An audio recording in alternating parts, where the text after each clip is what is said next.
the American Forces Network Europe presents Countdown 25. A silver replay of the best of AFN's 25 years on the air.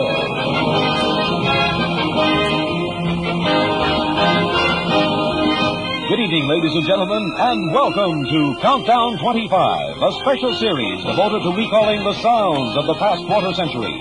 The sounds of music, the sounds of comedy, the sounds of drama and of history.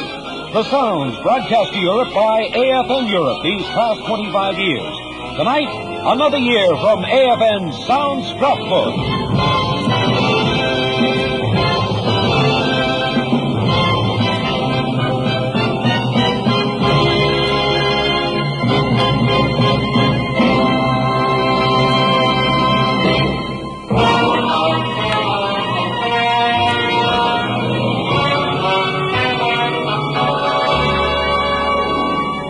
This evening, we recall the year that began for AFN on the 4th of July in 1962. Good evening, my fellow citizens. This government, as promised, has maintained the closest surveillance of the Soviet military buildup on the island of Cuba. Within the past week, unmistakable evidence has established the fact that a series of offensive missile sites is now in preparation on that imprisoned island. This sudden, clandestine decision to station strategic weapons for the first time outside of Soviet soil is a deliberately provocative and unjustified change in the status quo, which cannot be accepted by this country. To halt this offensive buildup, a strict quarantine on all offensive military equipment under shipment to Cuba is being initiated. Under the Charter of the United Nations, we are asking tonight that an emergency meeting of the Security Council be convoked without delay to take action against this latest Soviet threat to world peace. Our resolution will call for the prompt dismantling and withdrawal of all offensive weapons in Cuba under the supervision of UN observers before the quarantine can be lifted. Finally, I call upon Chairman Khrushchev to halt and eliminate this clandestine, reckless, and provocative threat to world peace and to stable relations between our two nations. The date was October 22nd, 1962. Within 24 hours, 2 phone calls occurred between Kennedy and Khrushchev. Fidel Castro of Cuba went on Cuban television and spent some 90 minutes denouncing the United States. The UN met at a special Security Council session in an effort to avert what was thought to be certain war between the U.S. and the Soviet Union. The result of President Kennedy's naval blockade and arms quarantine, the result of the UN meetings and the conversations on the phone, was this announcement made by President Kennedy on October 28, 1962, in his nationally televised news conference. I have today been informed by Chairman Khrushchev that all of the IL-28 bombers now in Cuba will be withdrawn in 30 days. He also agrees that these planes can be observed and counted as they leave. Inasmuch as this goes a long way towards reducing the danger which faced this hemisphere 4 weeks ago, I have this afternoon instructed the Secretary of Defense to lift our naval quarantine. In view of this action, I want to take this opportunity to bring the American people up to date on the Cuban crisis and to review the progress made thus far in fulfilling the understandings between Soviet Chairman Khrushchev and myself as set forth in our letters of October 27 and 28. Chairman Khrushchev, it will be recalled, agreed to remove from Cuba all weapons systems capable of offensive use, to halt the further introduction of such weapons into Cuba, and to permit appropriate United Nations observation and supervision to ensure the carrying out and continuation of these commitments. We on our part agreed that once these adequate arrangements for verification had been established, we would remove our naval quarantine and give assurances against an invasion of Cuba. The evidence to date indicates that all known offensive missile sites in Cuba have been dismantled. The missiles and their associated equipment have been loaded on Soviet ships. And our inspection at sea of these departing ships has confirmed that the number of missiles reported by the Soviet Union as having been brought into Cuba, which closely corresponded to our own information, has now been removed. In addition, the Soviet government has stated that all nuclear weapons have been withdrawn from Cuba and no offensive weapons would be reintroduced. Composer Henry Mancini was responsible for supplying AFN's audience with a much-needed respite from the trauma of 1962. He did so with another huge hit, which has today become another Mancini-contributed standard to American music. A hit in 1962 and an Academy Award winner that year. Recall those much-appreciated Days of Wine and Roses.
Music went to another extreme in 1962 and 3.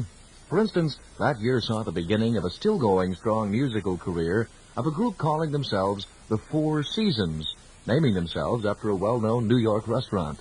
Within several months, the Four Seasons had 4 number-1 songs, and AFN's disc jockeys were victims of a deluge of Four Seasons requests. The reason, in part, sounds like this.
AFN also took some time off during its 20th year of broadcasting to poke fun at itself.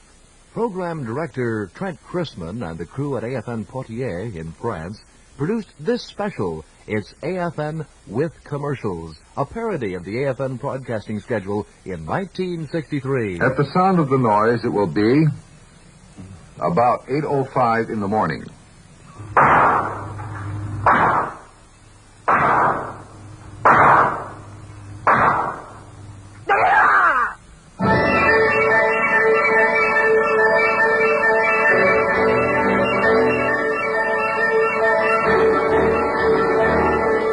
Passport to Persons, an adventure into international misunderstanding.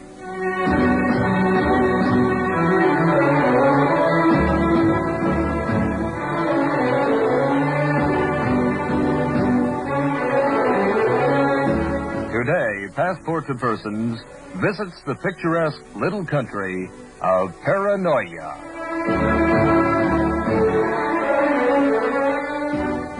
Paranoia is situated deep in an alpine valley where its citizens busy themselves from morning to night in the manufacture of pen wipers, mustache cups, buggy whip sockets, and their most famous export, 1939 World's Fair paperweights. The people of Paranoia are reasonably friendly to each other, although they laughingly toss small objects, knives, grenades, and acid bottles at strangers. They're noted for their squat physique and vacant look. Their knuckles drag on the ground as they walk, and it's a colorful sight to see a crowd of paranoids shaking their bloody fists at strangers.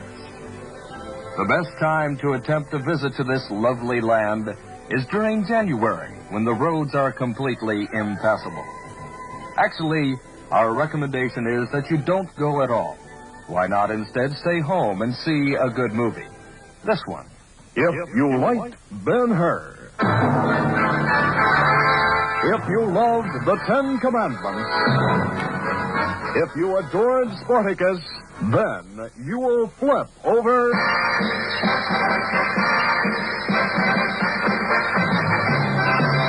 The Ghastly Teenage Creature from Outer Space meets the horrid, slimy monster from under the Bloody Lagoon.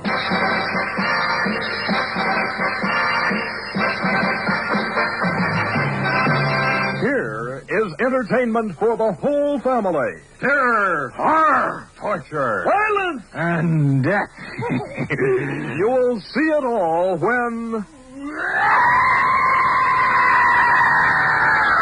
The Ghastly Teenage Creature from Outer Space meets the horrid, slimy monster from under the Bloody Lagoon. You'll thrill as the ghastly teenage creature from outer space eats up the entire city of Boise, Idaho. You will quiver as the horrid, slimy monster from under the Bloody Lagoon sits down on and destroys Rhode Island. And then they meet, and they fall in love. It's the love story of the century. Two lonely creatures, alone, forlorn, deserted, without friends. They meet, they fall in love. Their tender story will tug at your heartstrings. Then their mothers won't let them marry. They rebel. And, as a juvenile prank, they destroy the world. You'll enjoy this monumental motion picture in glorious, lifelike black and white, shot in super monster scope. This is an Impossible Pictures production and stars Clyde Snavely as the ghastly teenage creature and lovely Belinda Bart as the horrid, slimy monster. Don't miss the ghastly teenage creature from outer space meets the horrid, slimy monster from under the Bloody Lagoon. Look for it at the theater with the longest marquee in town.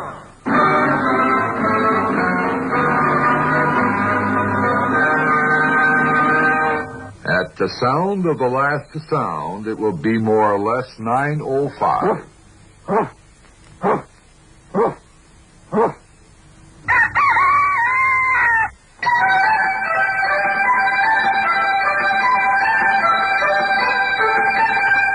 10, featuring Sergeant Stab, the manly exercise man. 10 minutes a day keeps your friends away. Monday through Friday for gals and guys. 9:05 brings tears to your eyes.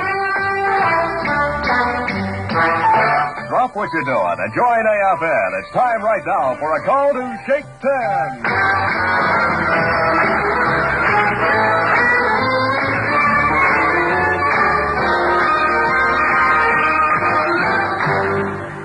Good morning, all you fat people out there in Radio Land. Time to get off your fat chairs and get yourself in shape on Shake 10. I've noticed that many of you write me and complain about fat forefingers. So today we're going to try an exercise that's guaranteed to give you the shapeliest forefingers in your block. Here's the way it goes. Ready? Put your head under your left knee on the count of 1. On the count of 2, raise your right leg and place it behind your left shoulder. On 3, rapidly reverse the position. On the count of 4, jump in the air. Ready? Exercise. 1, 2, 3, 4, jump! Now while you're up there, here's a word from our sponsor.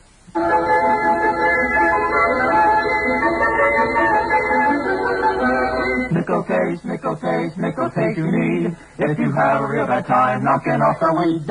Have you recently stopped smoking? Many of us have, you know. But there's no need to give up the most memorable part of smoking. That awful taste in your mouth. That's right. Thanks to the wonders of modern science, we now have Nicotase. Nicotase. Nicotase. Nicotase is so simple to use. When you wake up in the morning with that awful fresh taste in your mouth, simply gargle with Nicotase. In moments you'll swear you've been smoking again. And so will your friends.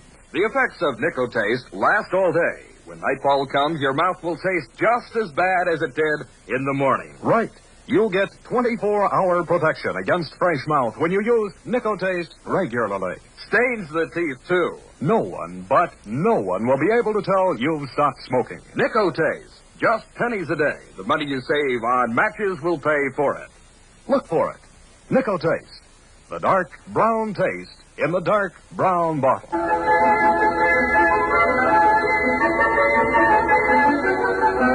Nicotase you need if you have a real bad time knocking off the weed.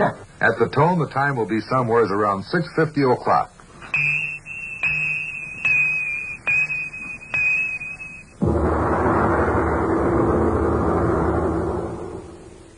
You are on the spot.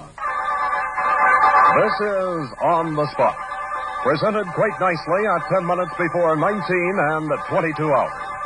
Tonight and every night, you will hear true views for news and interviews on the spot. You are on the spot, presented quite nicely through the combined facilities of the AFN Newsworthy and Improbable Events Department. Tonight, On the Spot takes you to our correspondent in Berlin who describes the exciting opening of a public restroom in a new bowling alley. Come in, Berlin.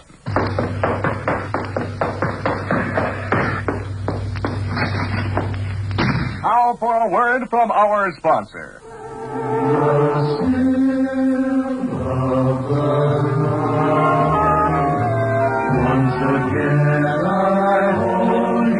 Say, kids, does your radio sound like this?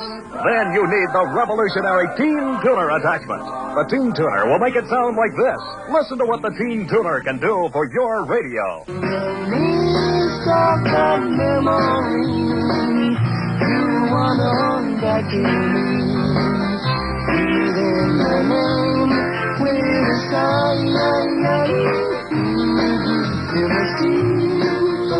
That's right. The Teen Tuner attaches to your radio and gives old-fashioned cornball music like this.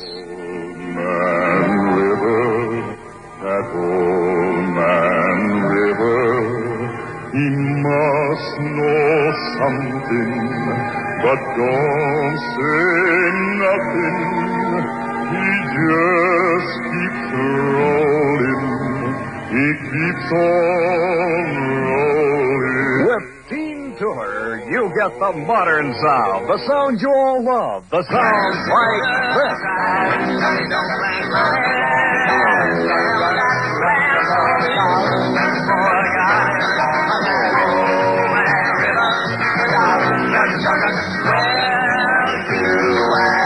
You kids all know that modern recording techniques have improved popular music so that the sound is guaranteed to smash your ears. You know, too, that these new techniques have completely removed the possibility of understanding the lyrics.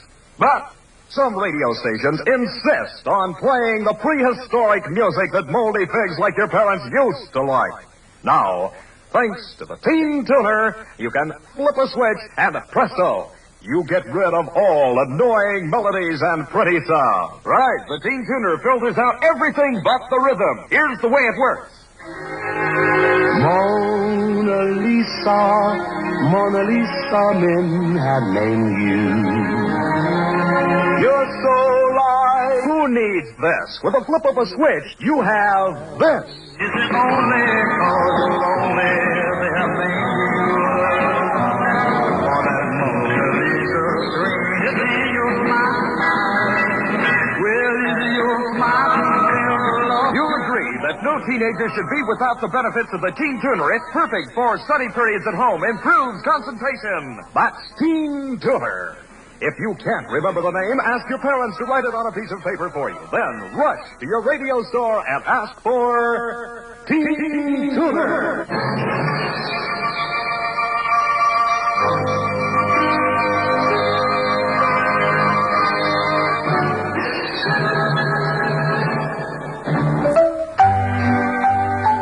One of the top hits during AFN's 20th year of broadcasting was this, Sukiyaki.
Sakamoto and Sukiyaki. You were listening to Countdown 25, a sound review of AFN's 20th year of broadcasting, as the American Forces Network Europe approaches the conclusion of its 25th year on the air.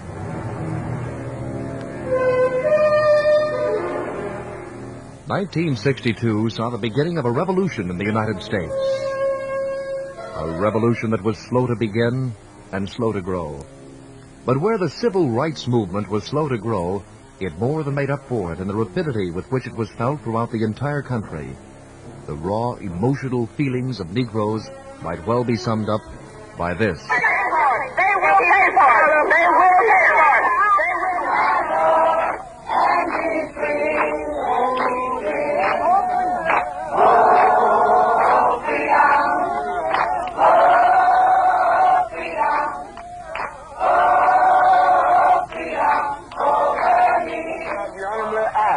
How much longer? How long? How long? How long? How long? How long? How long? And in contrast, at the other end of the ideological spectrum, the newly re-elected governor of Alabama, George Wallace, who spoke at his inauguration. I draw the line in the dust and toss the gauntlet before the feet of tyranny, and I say segregation now, segregation tomorrow, and segregation forever. However, the Negro leadership took a somewhat more carefully considered point of view, and Negro labor leader A. Philip Randolph explains it. This is a revolution we're in. It's a civil rights revolution, and it is carrying on and expressing itself in the streets. This is a natural place where all revolutions begin and express their ideals and principles. We certainly will have racial job riots in various communities in the nation unless Negroes get jobs. Not only jobs, but training for jobs. And unless their economic position, their economic level is raised, there is no alternative to some form of outbursts in the various ghettos throughout the country. The plight of the American Negro was by design non-violent. However, there was violence. On June 23, 1963, AFN News reported the violence that struck down the National Field Director of the NAACP, Medgar Evers. A few weeks before his violent death, AFN's listeners heard Evers speak on the plight of the Negro and their movement toward freedom. The police stood by while these hoodlums attacked these peaceful sit-in demonstrators, and in fact they cracked jokes apparently on the outside of the store and refused to go in and try to quail these demonstrators who were attacking these Negro and white sit-inners. Quite possible that anything could develop here in Jackson. It's possible that we could have a similar situation to what we had in Birmingham. It's quite possible. AFN's listeners also heard the voice of Dr. Martin Luther King, Jr., who responded immediately when informed of Medgar Evers' tragic death. Well, the basic plan is still nonviolence in terms of what will be called for by the leadership. I would not at all advocate retaliatory violence because of the death of Medgar Evers. I would still insist that nonviolence is our most potent weapon in this period of transition. I think it has a way of disarming the opponent. It exposes his moral defenses. It weakens his morale, and at the same time, it works on his conscience, so that I would still advocate this approach, even though we have been the tragic recipients of violence. The entire country waited for a definitive response, with a definitive action from the White House. And it was short in coming. President Kennedy summed it up when AFN's audience heard him say, "We preach freedom around, and we mean it. And we cherish our freedom here at home. But are we to say to the world, and much more importantly, to each other, that this is a land of the free, except for the Negroes? That we have no second-class citizens, except Negroes? That we have no class or caste system? No ghettos? No master race? Except with respect to Negroes. Now the time has come for this nation to fulfill its promise. The events in Birmingham and elsewhere have so increased the cries for equality that no city or state or legislative body can prudently choose to ignore them. The fires of frustration and discord are burning in every city, north and south. Where legal remedies are not at hand, redress is sought in the streets, in demonstrations, parades, and protests, which create tensions and threaten violence and threaten lives. We face, therefore, a moral crisis as a country and a people. It cannot be met by repressive police action. It cannot be left to increase demonstrations in the streets. It cannot be quieted by token moves or talk. It is a time to act in the Congress, in your state and local legislative body, and above all, in all of our daily lives. The official White House reaction was realized in the composition of a comprehensive civil rights bill. That bill, in its entirety, was controversial, but the public accommodations section led the way in battle. Attorney General Robert Kennedy explains that portion of the civil rights bill. I think that if a business is opening itself up to the general public, that it should do just that, and should not discriminate against a person, refuse to serve a person just because he happens to be a Negro. I think that this is basic here in the United States at the present time, and I think that this situation has not been rectified by local authorities in states or in local communities in some parts of the United States, but we think that the public accommodations section of the bill is absolutely essential. One of those most ardently against the public accommodations section of the Civil Rights Bill was Republican Senator John Tower of Texas. He explained to AFN's audience why. I think it's bad to have federal compulsion in this area. I think that it brings the federal government into the business of regulating the use of private property. As I say, this has implications that go beyond the civil rights issue. I think it would take a virtual police state to enforce this provision of the President's bill, should it be enacted. And there were still other voices during AFN's 20th year on the air. Many of these voices not burdened with the problems of the world, but seeking to ease those problems. 4 of those voices were heard on AFN early in 1963, just before the men behind the voices embarked upon a historic trip to the United States and stardom in that country. The men behind the voices were interviewed by AFN Sergeant Hal Kelly in Paris. This afternoon in our Paris studios, we're visiting with 4 young men. And if I just mention their first names, such as Paul and George and Ringo and John, I doubt if you'd know about whom we're speaking. But if I said we're here this afternoon with the Beatles, and if we were in England, I think we'd get a great big rousing hurrah, wouldn't we, boys? Oh, yeah. Well, let's see. We have, to my right here, we have Paul McCartney. Now, Paul, to tell us, how did the Beatles get going? How did you start? It's a funny story, really. It was back, it was back in the old days. We were all at school together, really. We grew up at school, teenage buddies and things. But, I don't know, it developed from there, really. Well, did you sing together around school? Yeah, we were. George and I were at school together, and John was at the school next door, and Ringo was at Butlins. And we just started playing guitars and things. And he went on from there, really, as far as I'm concerned. Well, let's ask a question here with George Harrison. George, what is the status of rock and roll in England today? Is that what you call your music? No, not really. We don't like to call it anything, but the critics and, the people who write about it, they have to call it something. So they didn't want to say it was rock and roll because rock's supposed to have gone out about 5 years ago. And so they decided it wasn't really rhythm and blues. So they decided to call it the Liverpool sound, which is, it's stupid really, because as far as we were concerned, it was just, the same as the rock from 5 years ago. Well, is the Liverpool sound, then, the sound in UK today, in England? Yeah, well, that's, it's all the records now. Everybody's sort of making records in that style.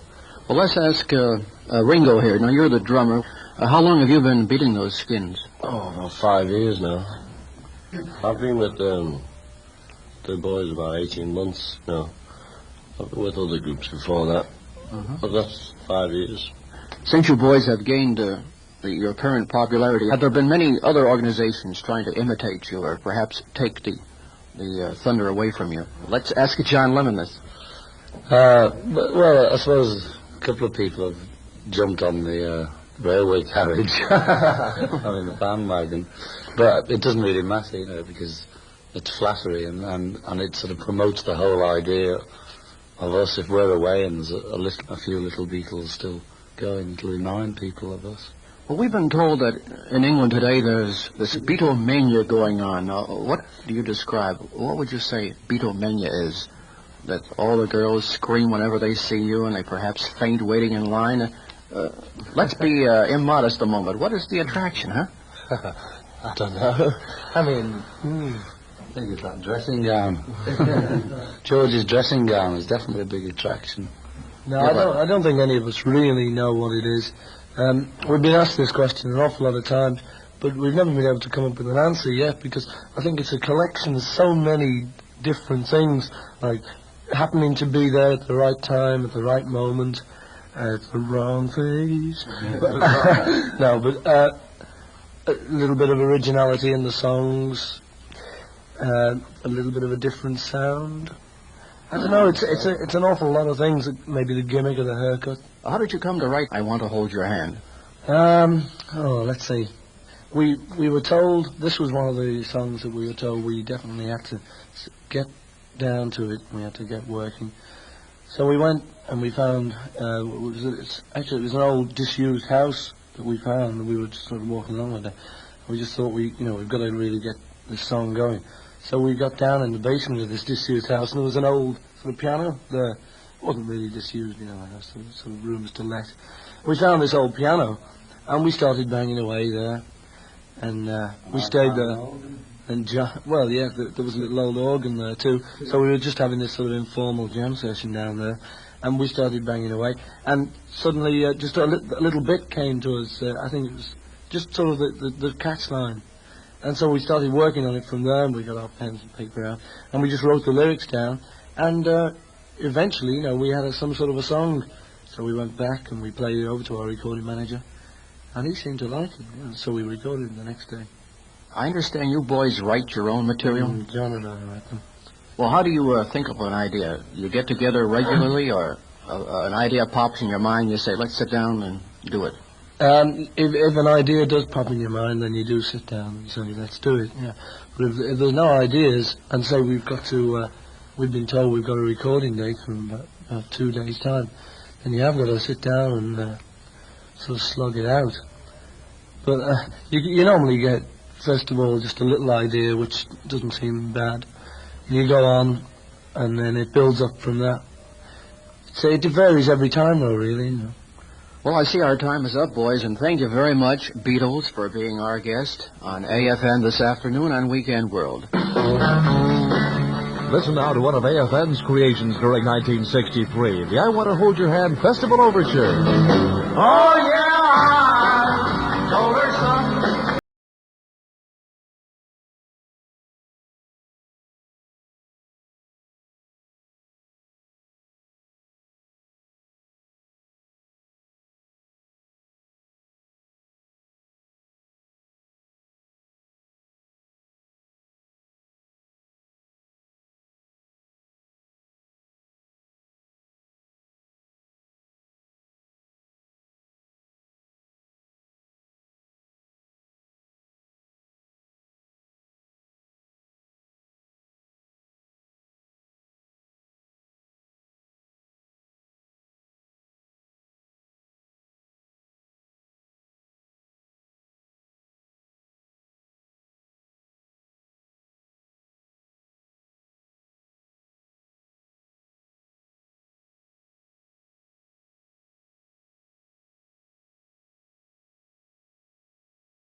Another star also sought to take on the musical world during AFN's 20th year of broadcasting. Recall now the sound of Little Peggy March.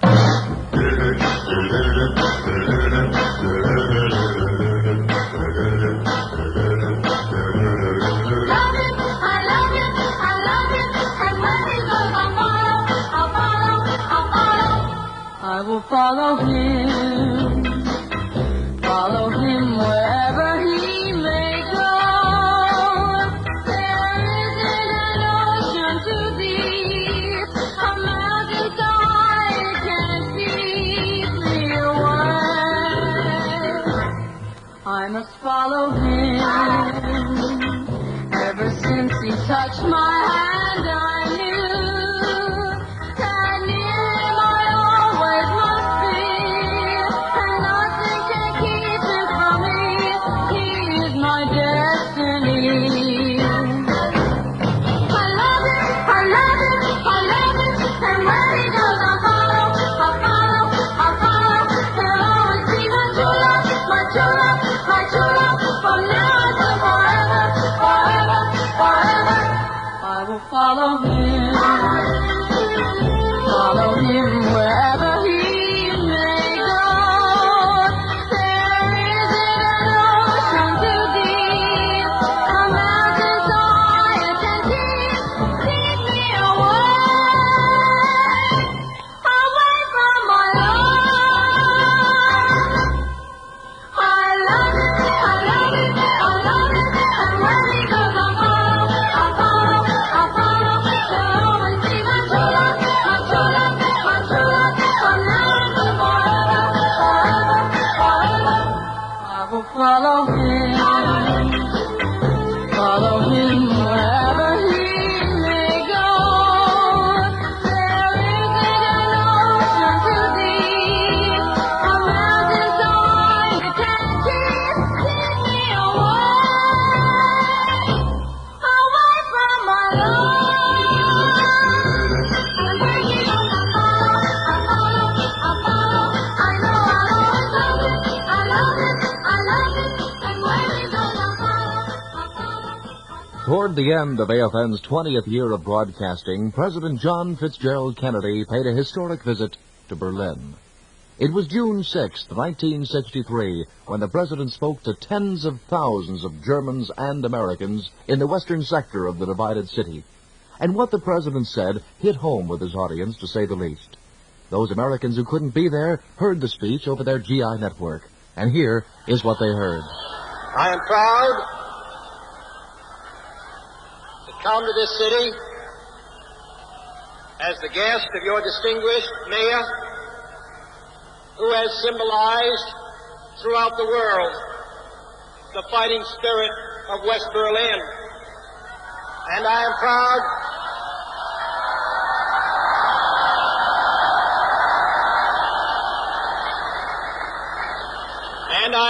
to visit the Federal Republic with your distinguished Chancellor, who for so many years has committed Germany to democracy and freedom and progress, and to come here in the company of my fellow American, General Clay,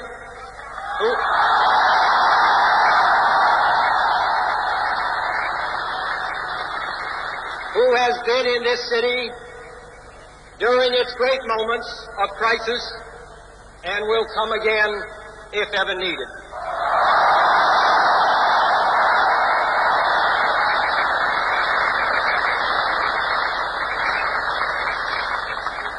"2,000 years ago, the proudest boast was, Civis Romanus sum. Today, in the world of freedom, the proudest boast is, Ich bin ein Berliner."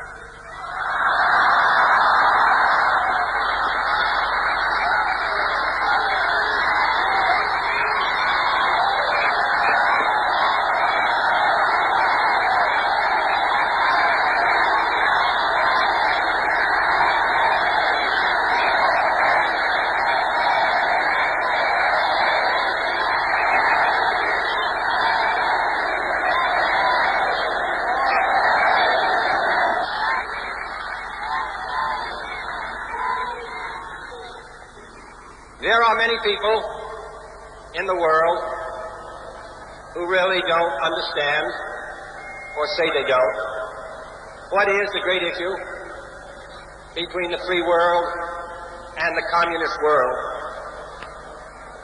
Let them come to Berlin.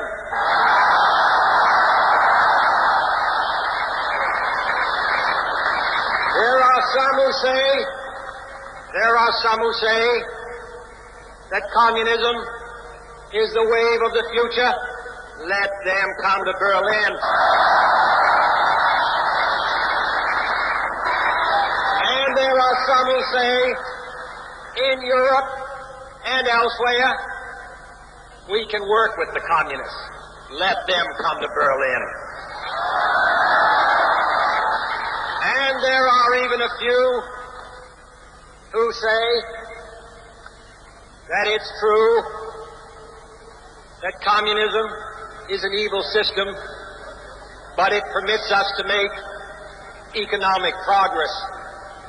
Lass sie nach Berlin kommen. Let them come.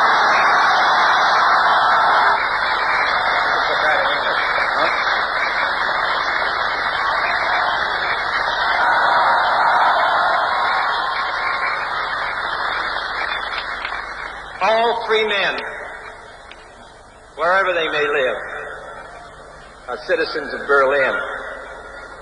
And therefore, as a free man, I take pride in the words, Ich bin ein Berliner.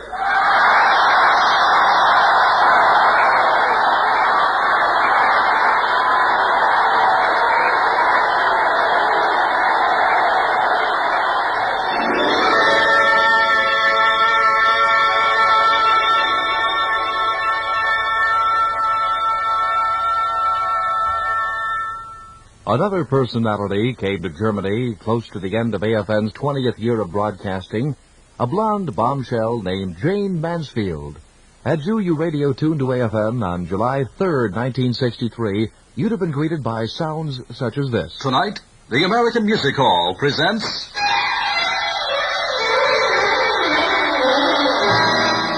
Miss Jane Mansfield. Hi, everybody. It's a great pleasure this evening for me to be with you for the next 45 minutes to act as Mistress of Ceremonies on AFN's popular American Music Hall.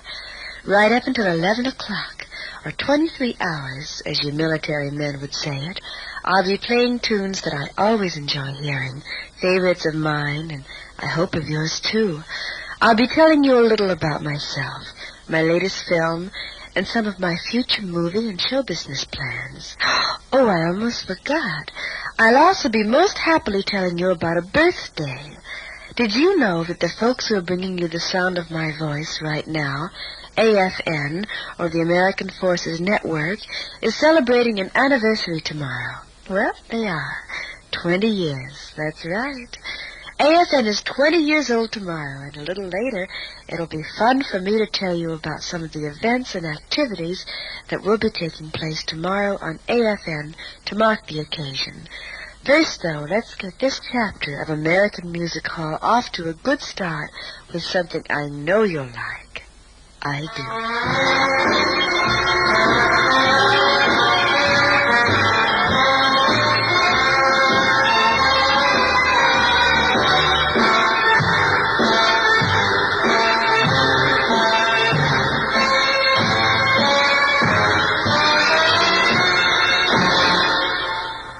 Well, I'm almost afraid to tell you the name of that tune by David Rose and his orchestra, but I'm sure you know it already. It's called The Stripper. By the way, in one of my latest motion pictures that will be released within the next few months, called Las Vegas by Night, I do a takeoff on a striptease, and I do a dance to The Stripper. So you can look for me when you think about that record. My goodness, a takeoff. That's kind of a pun, I guess. Well, right now, though, let's listen to Jackie Gleason on the bandstand and Bobby Hackett on trumpet as they team up on If I Could Be With You 1 hour tonight.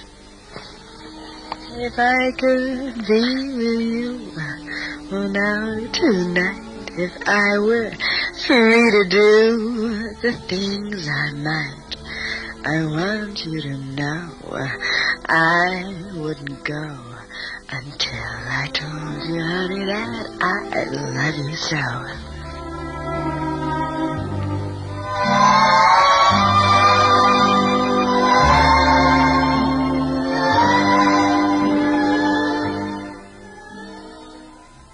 The Beautiful If I Could Be With You, from the Jackie Gleason album, Music for the Love Hours. Well, I've been yours through this whole program, and now I have to go to bed, too. So, this is Jane Mansfield, and I'm saying nighty-night.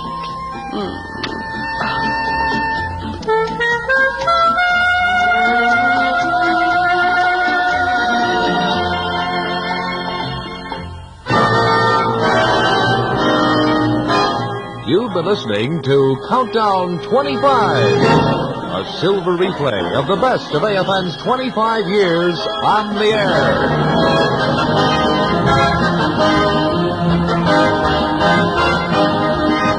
Tonight, AFN has brought you the sounds of its 20th year of broadcasting. The sounds that began emanating from AFN's transmitters on the 4th of July in 1962. Tomorrow evening and each evening at the same time until July 4th, 1968, AFN will present a sound review of the years it has been serving American forces in Europe. A countdown to AFN's silver anniversary.